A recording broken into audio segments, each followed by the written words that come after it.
There's a cormorant in my bathtub. When I was about 8, I went to live with my grandparents at the beach. I had never seen the ocean before, and to this day the memory is vivid. We pulled into the driveway at dusk, and I could see behind the house an exciting expanse of untouched water. I shivered. Since my parents' death, I had not felt any emotion. I had been only a breathing vegetable. But now I could feel the blood beginning to pump through my veins. I felt warm and tingly. The colors of the horizon and the dying sun were a shimmer of pinks and purples. The sun, arrayed in its most beautiful gown, was ready to die valiantly. I was sure even the Garden of Eden could not have been more beautiful. From that moment on, I was madly in love with the ocean. I lay in the sand for hours watching the cormorants circle over the lapping waves. How I envied those birds, their graceful black bodies circling and diving in the brilliant waters. They did not know fear or sadness. They knew only life, sun, and the ocean. They would plummet into the sea at tremendous speeds, but not once did they miss their prey. They always succeeded in their world. There were no failures. Each one always emerged with the silver minnow speared on its beak. Every day from sunup to sundown I haunted the beach. I never tried to make new friends. I was always alone. I dreaded the first day of school. I was always dreaming that I would become a cormorant and fly away over the ocean, never to be seen again.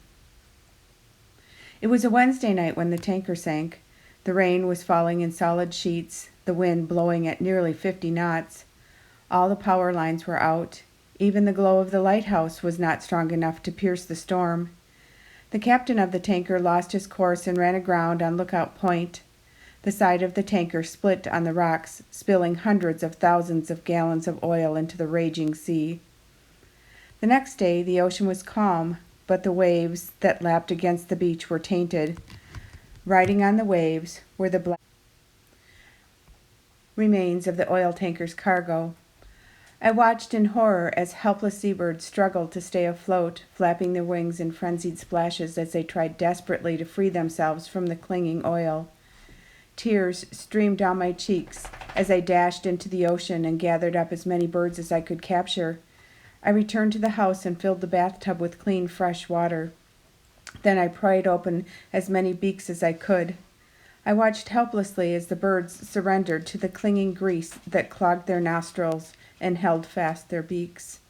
My whole body shook with grief. I lifted their limp bodies and tenderly set them on a towel. Among the dead were 3 gulls, 2 sandpipers, and 1 brown pelican. One bird remained in the tub, a black bird who would not give up. He lay quietly in the tub, but his eyes were alert, and he was wide awake. He was a cormorant. To take my mind off the others, I picked him up and began to rub his back with tissue and detergent. It took hours, but the bird seemed to sense that I was trying to help. He lay still and allowed me to wipe every last drop of oil off his glossy back.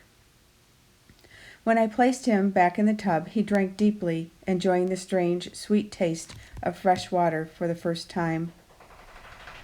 When my grandma found me, she did not scold me for hiding from her or for making a mess of her guest's bathroom. She simply asked if I would like some help burying the dead birds. Without asking, I knew she would let the cormorant stay in her bathtub. The bird was clearly exhausted. He lay motionless with his head tucked under his wing.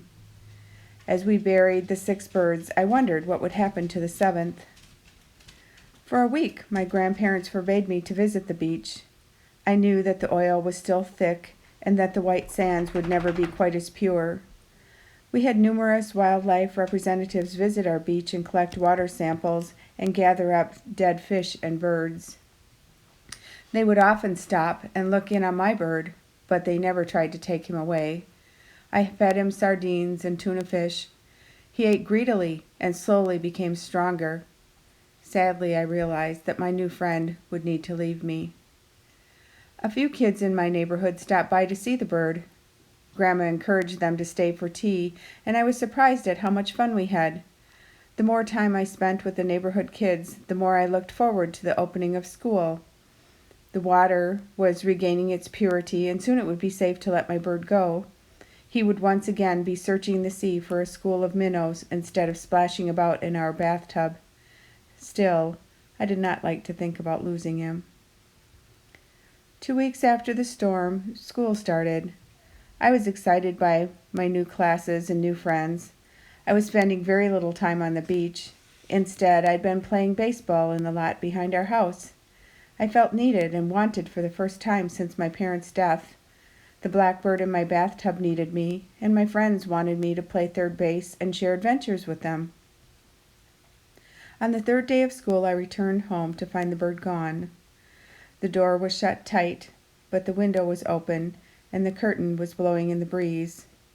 On the floor below the window, a long black feather rested. I picked it up and stroked the smooth edge as I thought of all the bird had given me.